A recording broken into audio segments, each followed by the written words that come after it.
Ouda bat Rachel, Shayom Pekudat, Shenataru Hashem Tenichena Begen Aiden. Et Refoua Shlema, Bezrat Hashem, pour la Chayalim. Shvoim Yachzor Bimera le Beitam. En éveil de Rosh Chodesh Nissan, on continue la série avec cours numéro 5 aujourd'hui. Alors on a l'habitude de commencer toujours par l'histoire, les midrash, avant de plonger dans les halachot. Et comme aujourd'hui on a un sujet balèze, la cacherisation de tous les ustensiles, qui, comment, et c'est une base importante pour toute l'année, car les mêmes règles, on va les utiliser pour le lait, la viande, au cas où il y a eu un mélange. Alors on va faire quand même 10 minutes sur les 10 plaies, l'histoire, et après on va passer aux techniques, à les halachot. Alors, hier on était arrivé, chez moi c'est dans la page 30, mais je sais pas chacun c'est quoi sa page. Je vous fais un petit résumé des 10 plaies que vous connaissez tous.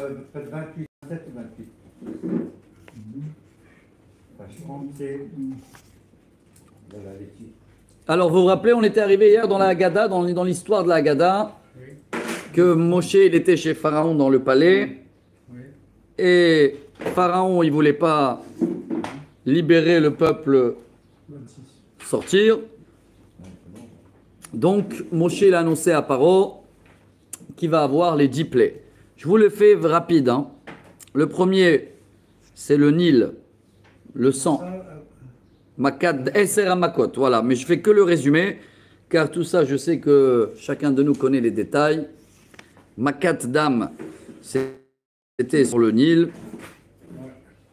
Il a fait, et Pharaon, il a appelé ses magiciens, et ils ont pu faire la même chose. Ça veut dire quoi? Ils ont pris de l'eau, ils ont rendu du sang, mais ils n'ont pas pu prendre le sang et le rendre de l'eau. Et voilà. Ici, il raconte un petit peu tout, comment les Égyptiens, ils n'avaient pas le choix, ils devaient acheter de l'eau des Juifs, et que l'eau qu'ils avaient achetée, elle pouvait être potable, comme ça on dit, potable. Potable, oui, potable. Il a fait. Et voilà l'histoire du sang, et c'est là où les Juifs, ils sont fait beaucoup d'argent. Voilà, 7 jours en total, chers amis. Faut pas dire ça au goïm. Non, mais c'est vrai que n'oubliez pas qu'une partie des Juifs qui sont fait de l'argent et qui ne voulaient pas sortir, ils ont été punis Oui. dans le ténèbre. Ils sont pas sortis d'Égypte. Oui.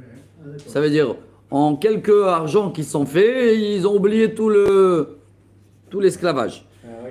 Voilà, chers amis, 7 jours en tous les cas. Ça s'est passé comme ça. Plus de poissons, plus rien. Et 3 semaines de pause. Et après, rebolote, les grenouilles. Quoi. Ça aussi, vous savez, dans la Torah, c'est marqué Hatzefardea. Tout le monde connaît le Midrash. Il y en avait une au début. Et une, elle avait commencé à... De la bouche, ça sort les grenouilles. Chaque fois qu'on venait la frapper, elle sortait, et comme ça, il n'y avait pas de sieste et ni de rien. Il y avait des grenouilles partout. Dans la Torah, c'est marqué même dans les fours. Ils sont rentrés dans les gâteaux. Dans les fours, ouais. Ça qu'ils ont... Ouais, ils ont été récompensés pour ça. Ouais. Bravo. Donc voilà, ça c'est des grenouilles. Après, je termine la première série. C'est Makat Kinim. Kinim, c'est les poux, comme ça on les appelle en français. C'est là aussi pareil, 3 semaines de pause, 1 semaine de play. Selon le Midrash, il y a eu 14 poux différents. Ah, c'était pas que un sorte comme ça. Et ces 3-là, chers amis, rappelez-vous, ces 3 plaies qui arrivent de la terre. C'est la première série, Dam, Sfardea, Kinim.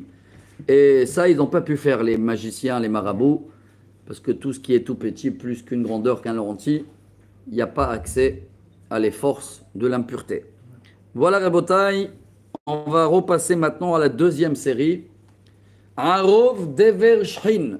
Ça vient de l'air. C'est quoi Arov?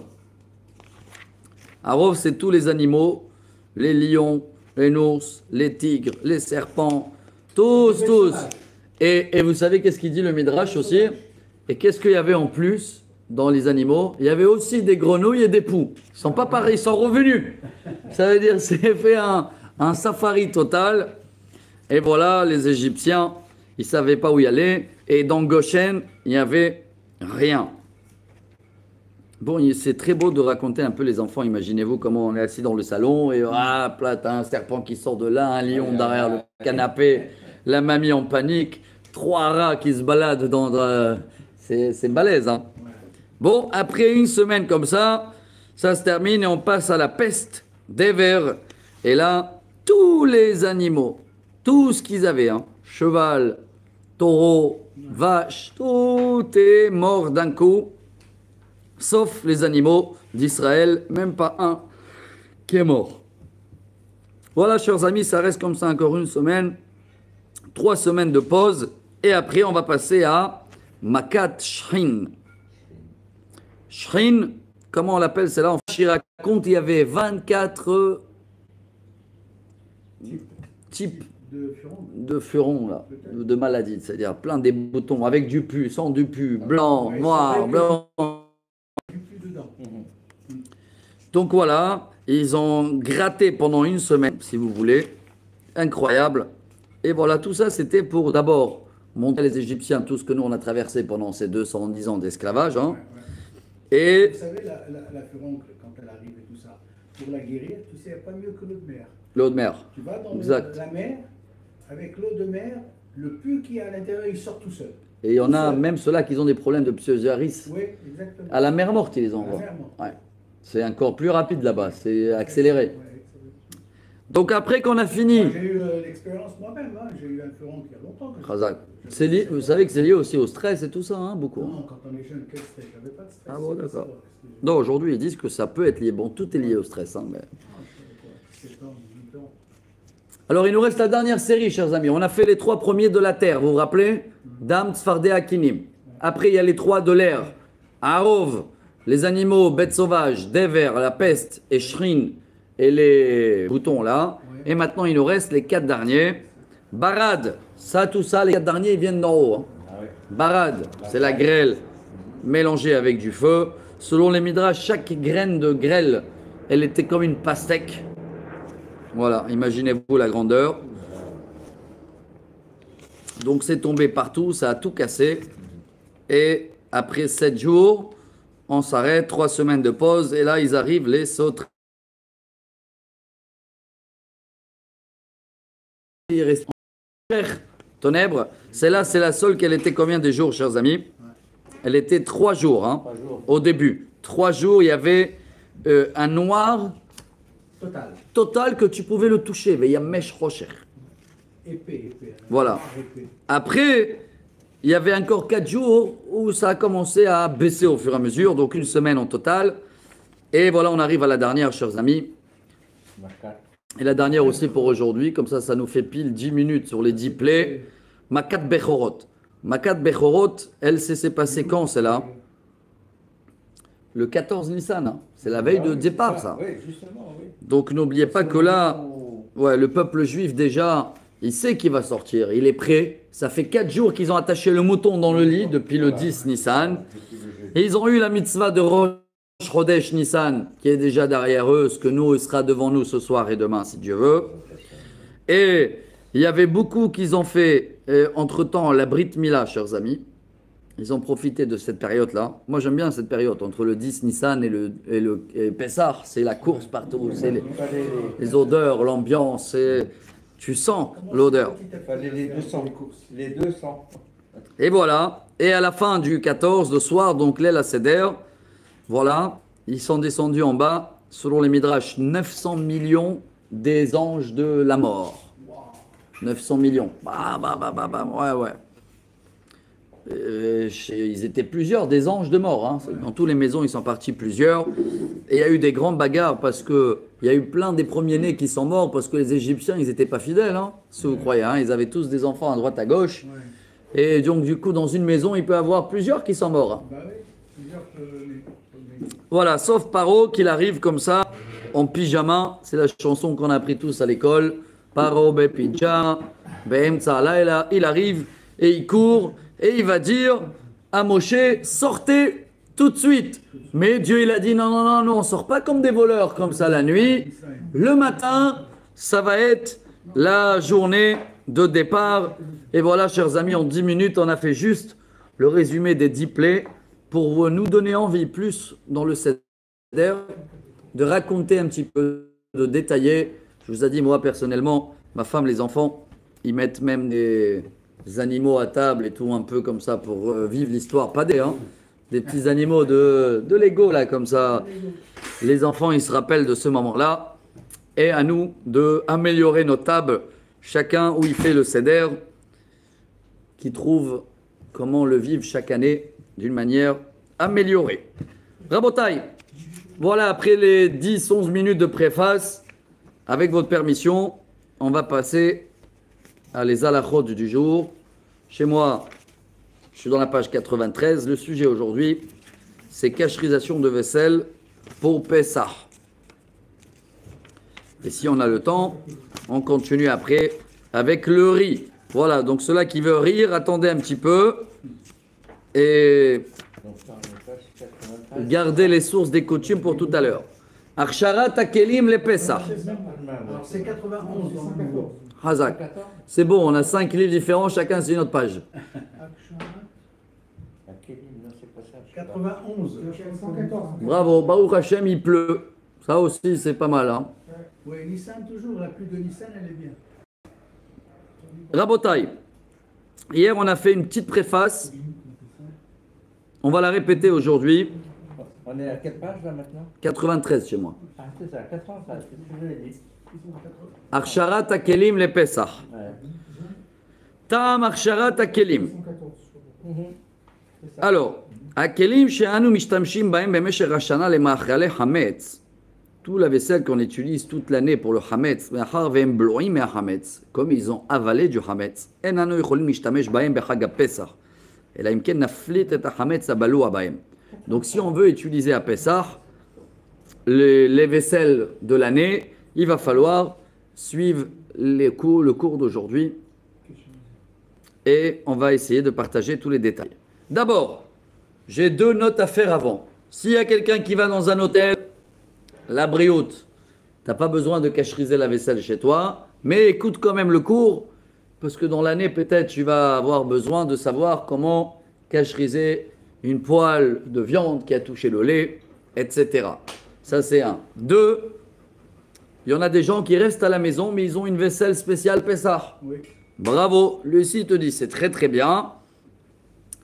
Mais pas tout le monde, ils ont 2 lavabos pour Pessah ou 2 marbres. Pas tous, hein. Pas tous, ils ont une cuisine spéciale Pessah. Alors, quoi qu'il arrive, il va falloir, même si tu en as un service spécial de Pessah, il va falloir quand même savoir comment cacheriser le lavabo, le marbre, etc. Hier, on a partagé la source dans la Torah, vous vous rappelez, c'est après la guerre de Midian, quand le peuple d'Israël, ils sont revenus avec beaucoup de butin, et Elazar, le chef de l'armée, il a dit au nom de Dieu que tout ce qui a touché le feu, il va devoir être cacherisé par le chalumeau, le feu, et tout ce qui a été servi avec de liquide, ça veut dire c'est pas directement le feu, c'est une poêle avec de l'huile, ou des casseroles où il y a de liquide. Alors là, il va être cacherisé par de l'eau bouillante, liquide bouillant. Et on avait ensemble partagé la phrase en hébreu, Kebol'o kach polto. C'est la règle générale. De la même façon qu'il avale, de la même façon, Il dégage. il rejette. Chazak. Ouais, on a Alors. dit aussi qu'on n'est pas obligé de tremper entièrement, on peut le faire Bravo. en morceaux. Hein. Alors, on a compris que d'abord, le feu, ça veut dire pas du feu avec un briquet comme ça, vite fait, je chauffe. Il faut un vrai feu jusqu'à qu'il y a des étincelles. Le chalumeau, la tête, elle est grosse comme ça. Bravo. Flamme, Ouais. Après, on a vu que Haga'ala, spécialiste. rappelez-vous ce mot-là, Haga'ala, ça veut dire tremper dans de l'eau bouillante. Ouais. Et après, dans l'eau froide. Bravo. On avait bien précisé de nettoyer quand même avant la Bien vaisselle sûr, il faut que ce soit propre. et de pas la toucher pendant 24 heures. Bravo. Parce qu'au manche, des fois, il y a des dépôts, des petits dépôts. Donc, il faut bien nettoyer, gratter, nettoyer. Des fois, les manches, on les enlève. Voilà. des fois, Ouais. ouais. Non, mais tu les enlèves Faut après. les tremper, Une ouais. fois que- Ouais. Maintenant, si la poêle ou la casserole, elle est très grande et je ne peux pas la tremper dans une autre casserole, alors j'ai une autre solution aussi, que je mets de l'eau jusqu'au bout et que ça déborde.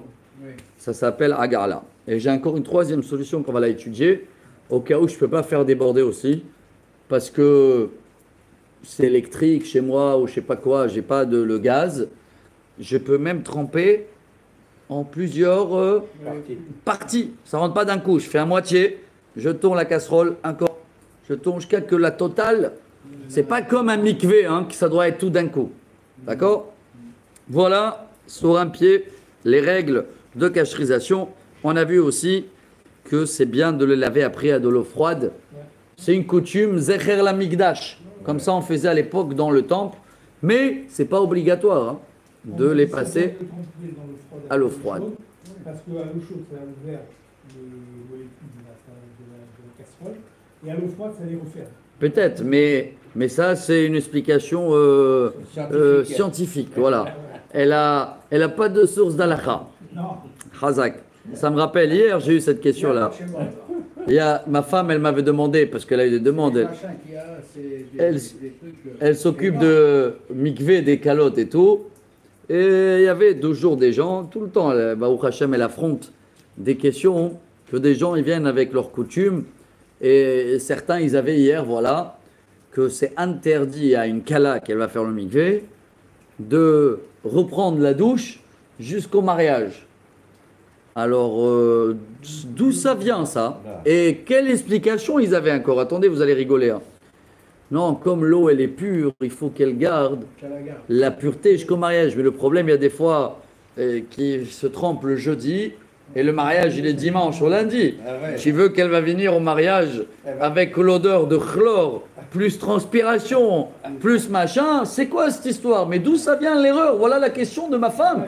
Elle m'a dit d'où ça vient cette erreur? Parce qu'il y avait des femmes, absolument, quand elle a fini la kala, tout de suite, ils ont dit alors surtout ne prends pas la douche jusqu'au mariage et tout. C'est un cas qui s'est passé hier. Ma femme m'a appelé. Avant, dans le temps, il n'y avait pas de douche à la maison, tout simplement. Alors dans la halakha, il y a une halakha qu'une femme, d'abord rien à voir avec une kala, c'est même un mikvé normal. Une femme qu'elle prend un mikvé, elle n'a pas le droit de prendre la douche tout de suite après le mikvé. Pour quelle raison? Raison simple. Elle ne va pas croire que c'est l'eau de la douche qui la purifie. Mais dès qu'elle s'est séchée ou qu'elle est partie à la maison, il n'y a aucun problème de reprendre la douche. Il n'y a aucun lot pur qu'elle reste jusqu'au mariage. C'est quoi cette histoire-là? C'est-à-dire qu'elle a la pureté de Sural. La pureté, dès qu'elle est sortie de mikvé, elle est pure. C'est ça. Mais qui l'a inventé? Qui l'a inventé de garder la pureté jusqu'au mariage? Mais ça, le problème avec des gens qui gardent, ils prennent une halakha, ils ne savent pas l'appliquer. Ils n'ont pas compris que la halakha, juste elle interdit de prendre une douche une seconde après le mikvé. Ça non, parce qu'elle vient de prendre le mikvé. Au moins sèche-toi, parce que sinon les femmes ils vont se tremper, ils vont croire que c'est la douche qu'elle termine la purification. Ça non. Mais à partir de là, dès qu'elle est sec ou dès qu'elle est partie à la maison, mais il faut qu'elle prenne la douche. Tu t'imagines qu'elle va arriver comme ça au mariage? Les dégâts qui peuvent créer les gens qui ont mal compris. Ils ont écouté quelque chose il y a 10 ans. Et ils l'ont gonflé. Et ils l'ont gonflé et il est devenu Hametz. Voilà. Ils ont confondu la pureté et la pureté. Parce que finalement, c'est pas la pureté qui arrive, c'est l'impureté qu'on enlève. Exact. Exact. Donc c'est pour ça que j'arrive même à Pessah là. On va étudier des choses dans le cours d'aujourd'hui. L'impureté n'est pas touchable. C'est quelque chose de. Hazak. Donc là, l'eau froide, c'est très scientifique, hein, monsieur Tayeb. On est d'accord, donc l'eau froide après, c'est pas du tout une obligation de cacherisation. C'est une coutume comme il faisait dans le temple, que s'il n'y a pas de l'eau froide, c'est pas grave, la cacherisation, elle est valable. Il a fait. Alors, il y a ici des petits détails en petites lettres. Je vais voir ce qui nous concerne. Aussi pour le verre. Le verre. On a toujours fait comme ça, je ne sais pas pourquoi. Elle remplit le verre d'eau. tous les verres d'eau, elle les laisse 24 heures comme ça. Ah bon? De sa mère, de sa grand-mère. Mais le verre, il Oui, il ne prend pas, ni l'absorbe, ni rien du tout. Va lui dire maintenant. Non, elle a une petite comme ça. Qu'il soit propre, c'est tout. Hein. Bon, je ne vais pas vous rentrer aujourd'hui dans tous les détails, parce que ça dépend aussi, la vaisselle. Est-ce qu'il y a une différence avec une fourchette qui a touché une viande non cachère, ou à chaud, ou qu'elle a touché du hametz, et on veut la cacheriser? Je vous mets ça en parenthèse. Hein. Ça veut dire que dans le temple, tous les jours, ils cacherisaient la vaisselle. Tous les jours. Ouais, pourquoi? Parce que vous vous rappelez que dans le temple, il y avait des grandes, comme des fourchettes là, des fourches là, comment on les appelle ça? Pour retourner la viande. Ouais. Il y avait beaucoup des ustensiles qui étaient en contact avec la viande. Ils étaient en métal, en cuivre, etc. Et dans la viande, il y avait des délais à respecter. Dans tous les sacrifices, il y a un délai. 1 jour, 2 jours, 3 jours. Ouais. Si le Kohen, il touche la viande après le délai, la viande, elle est interdite. Ah ouais, elle devient. Et comme elle est chaude, la fourchette, là, elle avalait dans le temple la viande non cachère. C'est la viande non consommable. Donc tous les jours, hein, il y avait des Kohen, c'était leur métier. Il y avait un grand marmite avec de l'eau bouillante. Tous les jours, on passait à l'eau chaude. Et vous savez pourquoi aussi tout de suite après à l'eau froide? Pour pouvoir se resservir. Hein. Voilà, Ouais. vous avez... Donc toute la journée, il y avait ce travail, il y avait plein des ustensiles comme ça dans le tabernacle et dans le temple. Mais il n'y avait pas besoin du chalumeau dans le tabernacle, dans le temple. Malgré que ça Oui, touchait le feu. Oui, c'est ça. c'était Là-bas, un peu. ça suffit dans l'eau bouillante. Parce que c'est pas de la viande taref, Ah ouais, c'est pas du hametz, c'est la viande cachère périmée. Ah, voilà. Mais périmée, c'est quand même des règles de kadosh qu'on ne peut pas toucher. Hein. Donc regardez bien que, je ferme la parenthèse, il y a quand même des différences très très fines dans la façon de cacheriser. Il y a des fois où tu vas voir qu'il faut le chalumeau, et des fois dans le même ustensile, ça suffit de le tremper à de l'eau bouillante. Donc c'est des grands sujets, on ne peut pas plonger aujourd'hui dans tout ça. Quand on étudie tous les règles de Issour Ve'eter, les viandes, on apprend tout ça. Aujourd'hui, on va faire le sujet en vague, en général, pour connaître déjà notre cuisine, comment faire. Rabotai, dernière règle très très importante avant de passer à la liste de tout ce qu'il y a dans la cuisine.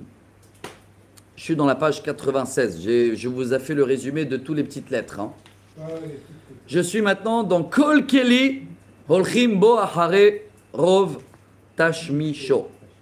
Rabotai, écoutez bien cette règle. Il y a beaucoup de gens qui ne la connaissent pas et dommage, ils perdent beaucoup de temps pour rien. Je donne un exemple. J'ai maintenant un verre de kidouche en métal. D'accord? Toute l'année, je fais le kidouche avec. Mais je me rappelle qu'il y avait 1 ou 2 samedis soirs, d'accord, au vendredi, où j'ai fait un thé dedans, on va dire, hein, j'invente, parce que j'avais froid et je voulais me chauffer. Est-ce que ça peut servir pour... Bechila, juste une seconde, j'ai un khata. Vous allez au mikvé. Alors, imaginez-vous que je suis fait un thé dans le verre de kidouche en métal et que j'ai trempé un gâteau dans le verre de thé. Le gâteau, il est hametz? Ouais. Oui. C'est à chaud? Oui. Oui. C'est du métal? Oui. Oui. Il a avalé le hametz? Oui. Très bien. Maintenant, je veux utiliser ce verre pour Pessah. Ce verre de kidouche. Regardez bien ce que je lis, hein, pas moi. Le fait que j'ai fait ça que 1, 2, 3 fois dans l'année, mais la majorité de la façon d'utiliser le verre était pour kidouche. Kidouche, c'est à froid. C'est pas du hametz. Et même si j'ai mis de la bière dedans, c'est à froid. Comme la majorité de l'utilisation était à froid, alors même si j'ai trempé un gâteau dans un thé chaud, j'ai pas besoin de le cacheriser à l'eau bouillante. Donc on va prendre une règle très importante pour les séfarades. Chaque ustensile que tu veux cacheriser, quel statut on va le donner selon la majorité de la manière comment je vais l'utiliser. La majorité qui compte. D'accord? Alors, les Ashkénazes, ils font quand même attention, même sur quelques fois. Mais nous, les séfarades, il n'y a pas de problème.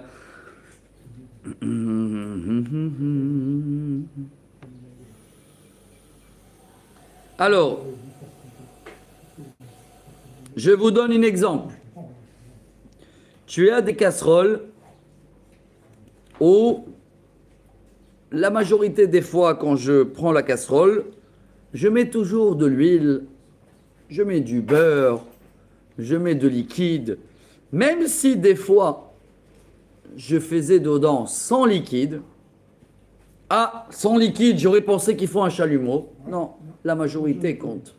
Donc, tremper dans l'eau bouillante. Très, très bien. Maintenant, on va commencer à faire la liste de la cuisine.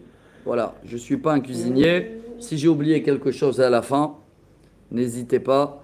On va commencer par les cuillères et les fourchettes. Regardez bien.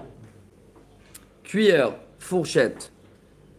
La majorité de la façon de les utiliser, c'est dans l'assiette ou il y en a qui mangent directement de la marmite? Dans l'assiette. Dans l'assiette, bravo. Regardez comment c'est fin. Aujourd'hui, on ne fait pas le cours comme des perroquets. Aujourd'hui, on apprend les halachot. Une assiette, elle s'appelle dans la halakha Keli Sheni. C'est quoi Keli Sheni? C'est pas le numéro 1 qu'il est sur le feu, c'est déjà une deuxième main, une deuxième vaisselle. On a une règle, chers amis. Le Kli Sheni, l'homme est vachel. Deuxième Keli, il va pas chauffer, il va pas cuire, il a fait. Ça veut dire quoi? Déjà, il y a des conséquences, c'est pas notre cours aujourd'hui, mais si quelqu'un il veut mettre maintenant des épices Shabbat, on va dire le poivre, en exemple. Hein. Le poivre, il n'est pas cuit, n'est-ce pas? C'est juste un peu écrasé.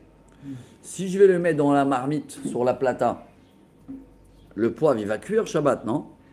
Yes. Alors, j'ai le droit? Non. Mais dans l'assiette? Oui. Cliché, ni l'achel. Voilà un simple exemple. Maintenant, comme les fourchettes et les couteaux et les cuillères, la majorité de leur utilisation, c'était dans l'assiette. Bon, le manger, il est chaud ou pas chaud? Oui. Des fois très chaud, non?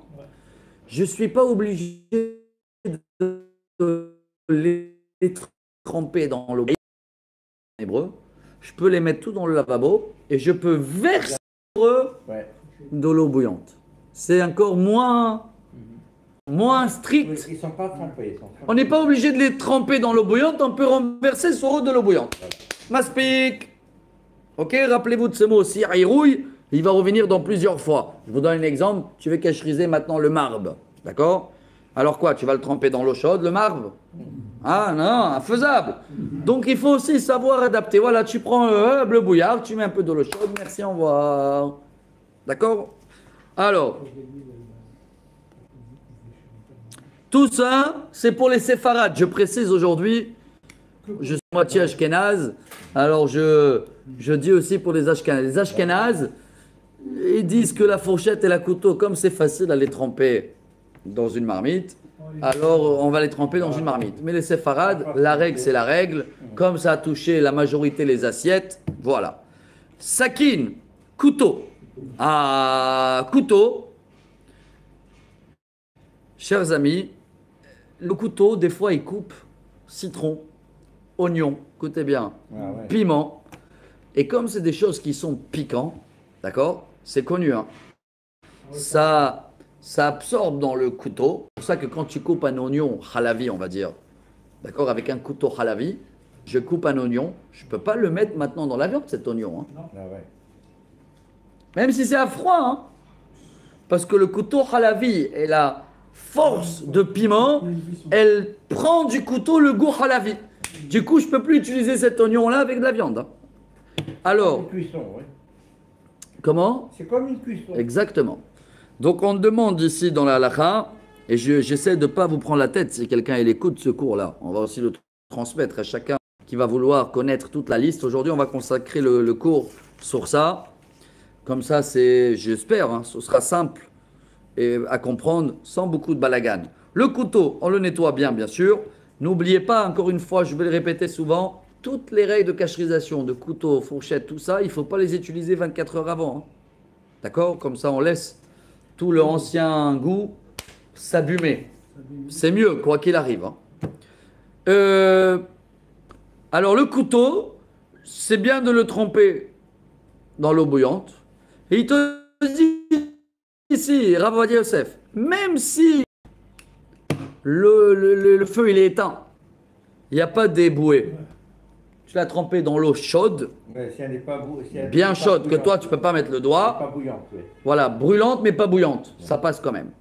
Il a fait. Matseket, c'est la louche. Vous connaissez la louche? Ouais. Bon, la louche, on l'utilise où? C'est là, dans l'assiette ou dans la marmite? La marmite. Dans la marmite, donc on la trempe dans l'eau bouillante. Et si elle est grande et elle ne rentre pas, on la trempe en 2 fois. Tac, tac. D'accord? Et si j'arrive pas à la tremper du tout,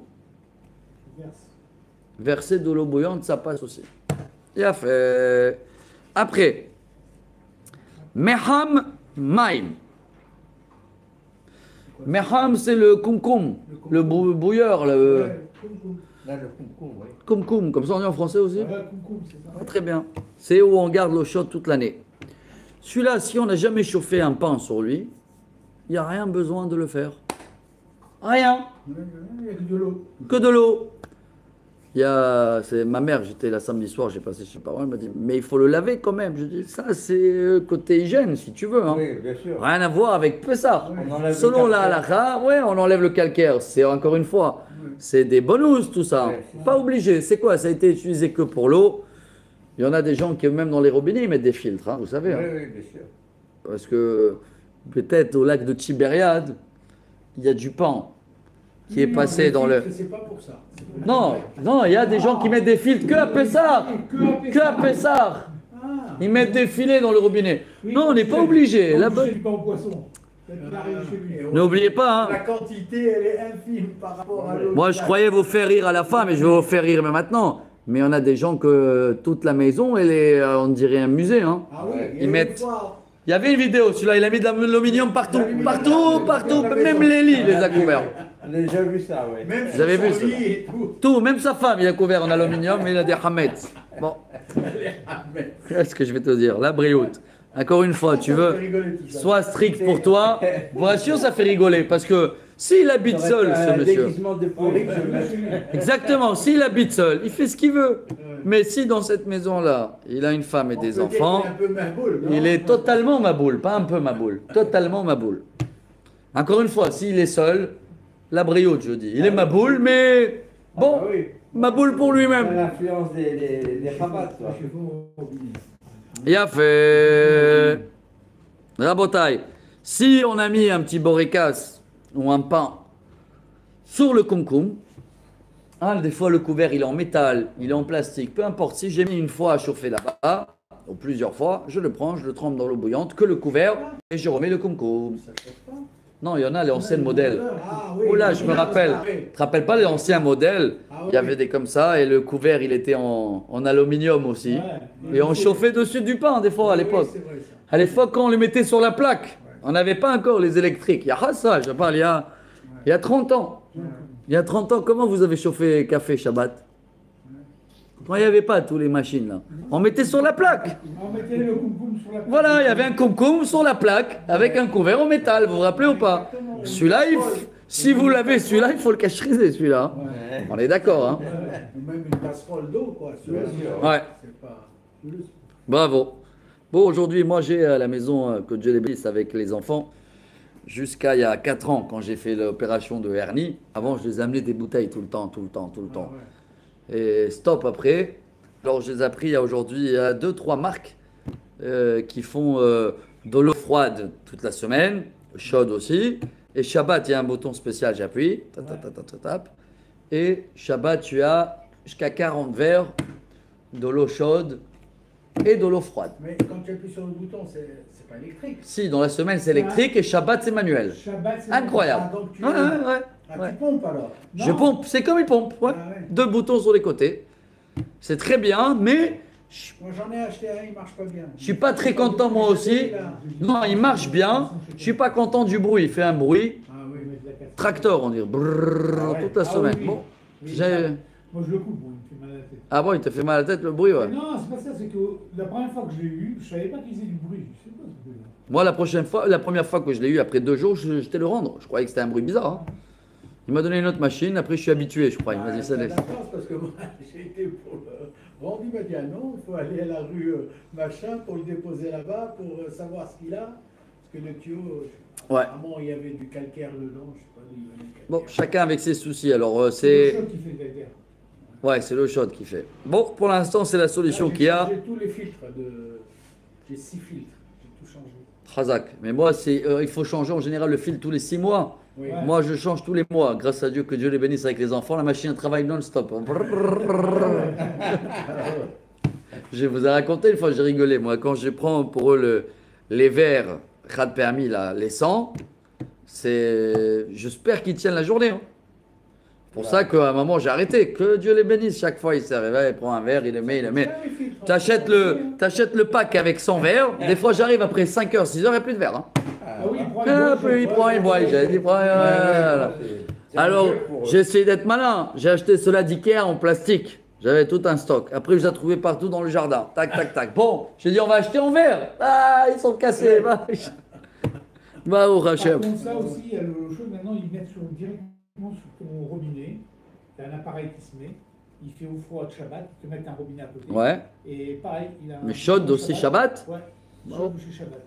Il la maintient, alors lui, il ne fait pas 40 verres. Il la maintient à une température plus basse qu'il y a sur les Red Bull. C'est-à-dire Ah, à ouais, 40 c'est- degrés, 42 C'est pas un bon café, ça, alors. Ah oui, tu peux pas faire le café. Il est froid le café chaud.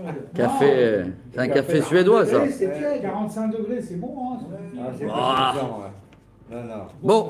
Il faut que l'eau elle soit prête. Alors. Bien sûr, tu as bien vu les machines au café, comment elles sont chaudes. Ils Non, non. mettent les Non, sinon le les café verres reste à la surface. Hein. Ouais. Non, moi, c'est parce que non, moi, je dis moi parce que j'ai l'habitude de prendre, je prends un café, je travaille, je prends un café, je le pose et il se refroidit au fur et à mesure. Moi je le bois.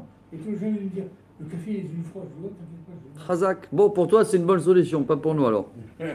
Alors, Marvat, Rabotaille, les poêles, même Teflon, hein, même Teflon, une poêle. En général, on met toujours un peu de l'huile, un peu machin.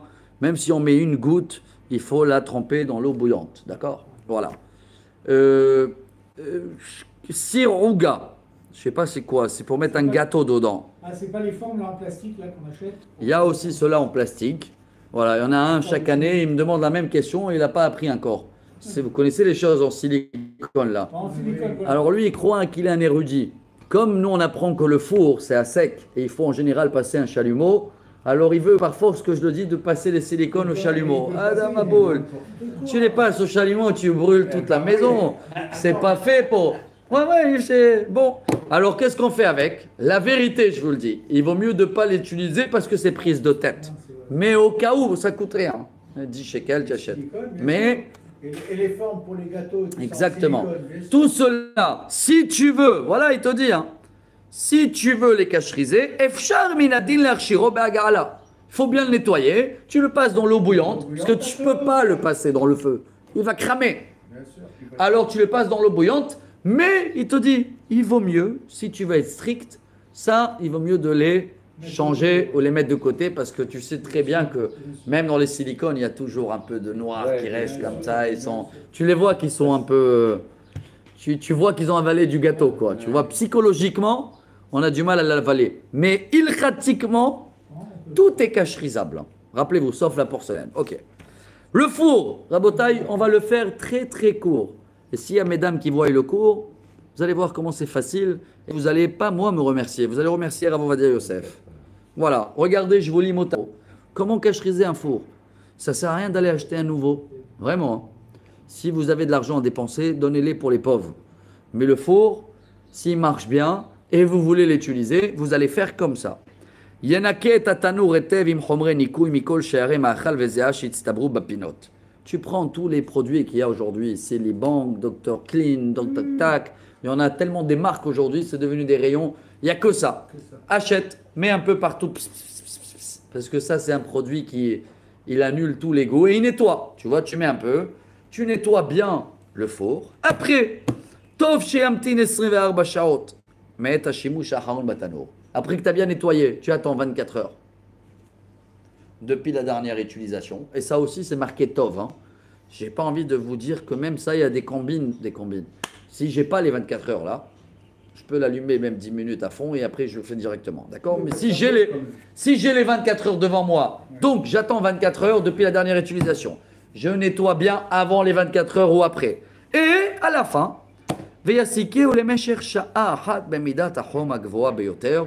je l'allume un maximum pour 1 heure. Et après, Rav Ovadia Yosef. Aucun problème d'utiliser le four pour Pessah. Ah, il y a les plaques.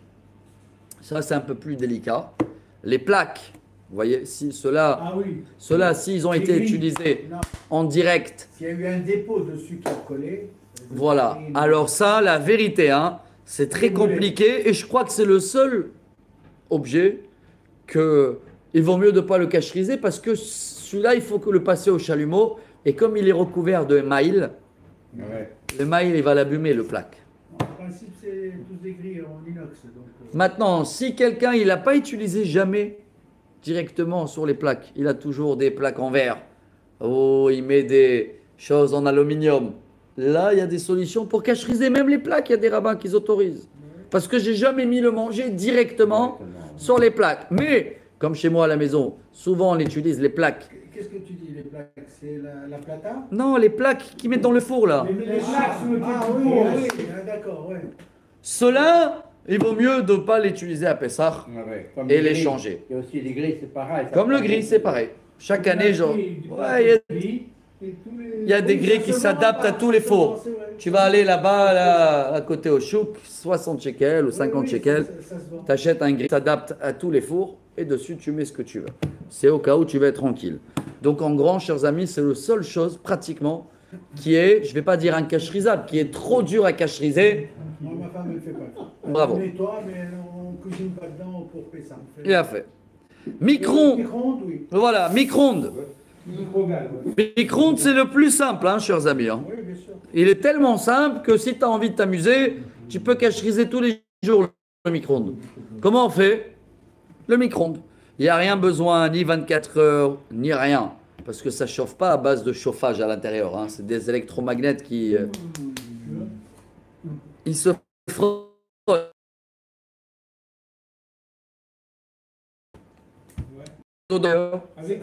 À sec, ouais. Ou tu mets un peu d'eau comme ça, tu fais passer un petit chiffon. Dès que c'est nettoyé, il y a même le verre qui est à l'intérieur là, hein, le verre. Il n'y a pas besoin de le cacheriser celui-là. Hein. Pareil, juste tu le nettoies, c'est tout. Et après, tu mets un verre dedans. Pas en métal, hein, parce que tu vas avoir des feux d'artifice.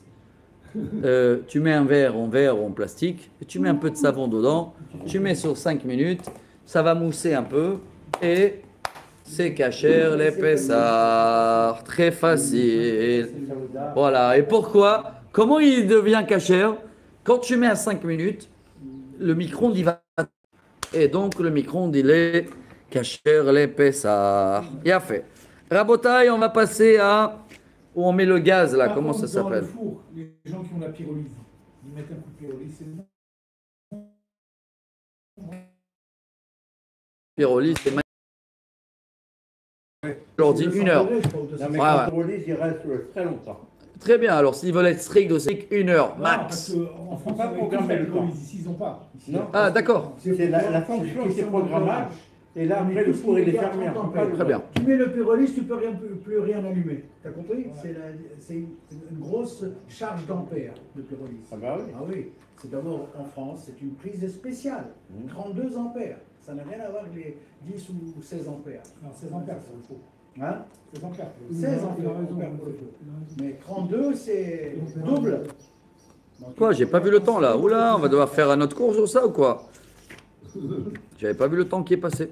Alors, on a fini la liste et si Dieu veut, demain, on va reprendre un petit peu avant de continuer l'autre sujet. Micro-ondes, on a fini. Hatsuva, c'est toutes les choses où on met dans le gaz, là, où on met la casserole dessus. Comment ça s'appelle ça? Les portes-casseroles, là, je sais pas comment on les appelle. Non, c'est des... Les choses en fer où il y a le gaz, là.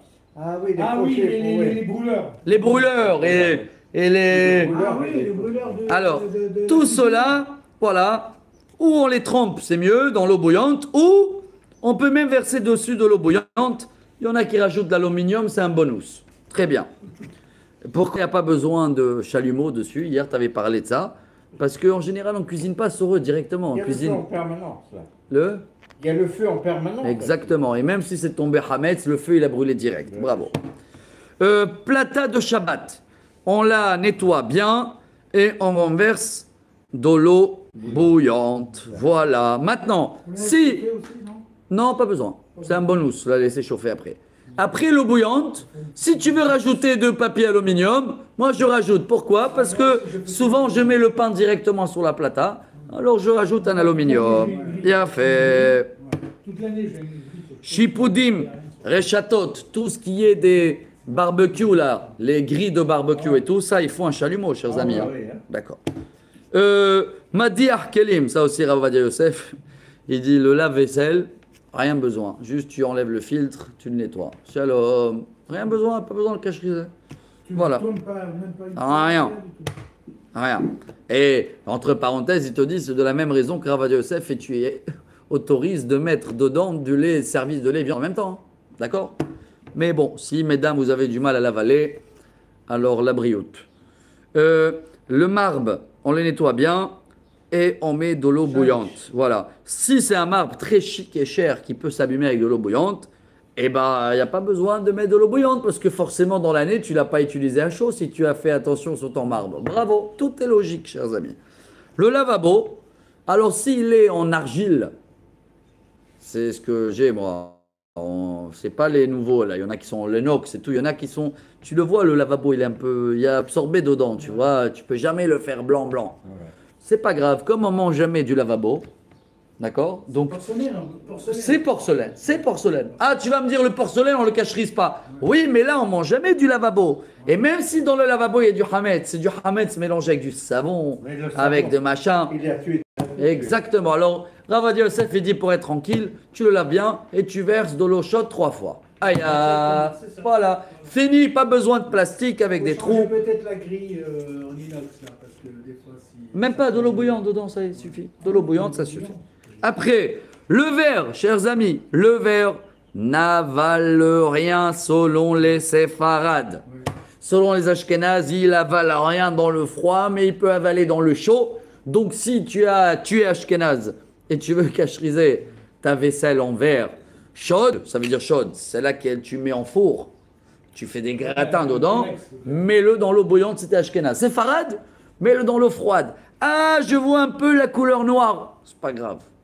Incroyable. Bon, on nettoie au maximum, bien sûr. Hein. Bien fait. Et là, il dit, Rav Ovadia Yosef, il dit, si quelqu'un il vient d'apprendre ça, et il a fait la Aliyah, et t'es séfarade, tu peux changer cette année sans problème et laver la vaisselle que à l'eau froide. La vaisselle en verre. Bravo. Tout ce qui est plastique, bois, pierre, émail, donc ça dépend. Plastique et bois, c'est dans l'eau bouillante. Pas dans le feu, hein, attention. Hein. Plastique et le bois. Et l'autre, tout ce qui est pierre ou émail, dans... ça dépend. Si ça avalé à chaud, tu peux faire... je sais pas si on a de la vaisselle en pierre. Hein. Non. Bon. Ok. La seule chose qui se cacherise pas, c'est le porcelaine et l'argile. Hein. Voilà. Ça, on le met de côté, ça absorbe. Voilà. Même pour ça, sachez qu'il y a une solution au cas où c'était que dans le froid et tout, mais il vaut mieux le laisser tomber. Frigo, on le nettoie bien sur les côtés, les joints, à froid, pas besoin ni de l'eau chaude ni rien. Une table, si on mange avec la nappe, il n'y a rien besoin de faire. Si on mange des fois sans la nappe, alors il faut quand même passer un petit couche de l'eau brûlante. Et s'il y a un problème d'abîmer la table, eh ben on achète une nouvelle nappe et finito. On achète une nouvelle table. Les jouets des enfants et tout, il faut les laver bien. Et le dernier, on a dit, on termine avec le sourire. C'est les dents en... Pas en porcelaine, un dentier. Dentier, il faut le laver et tout. Voilà. Même celui-là qui a deux paires, il lave les deux. Celui-là qui en a un paire pour le lait et la viande, il ne peut pas changer et tout de suite manger la viande après le lait après la viande parce que c'est l'estomac qui compte et non pas seulement les dents. Et voilà, sur un pied, la liste de ce que j'ai devant moi dans la cuisine. Les plaques électriques. Céramique. Oui. Comment on cache ça? Alors, on nettoie bien, on met les produits qu'il faut et on l'allume. Là, on peut l'allumer, on le laisse 20 minutes, ça suffit. Et même si c'est avec le contact d'une poêle, on met dessus une poêle 20 minutes, on laisse chauffer comme ça, c'est très bien. Voilà la cacherisation de vaisselle. S'il y a des questions et tout, si Dieu veut, demain, on va revenir. Et demain, on va avancer vers le riz et les coutumes et les pois chiches et les légumineuses. Et excellente journée, Chodesh Tov pour ce soir. Tavor Alechem Bracha.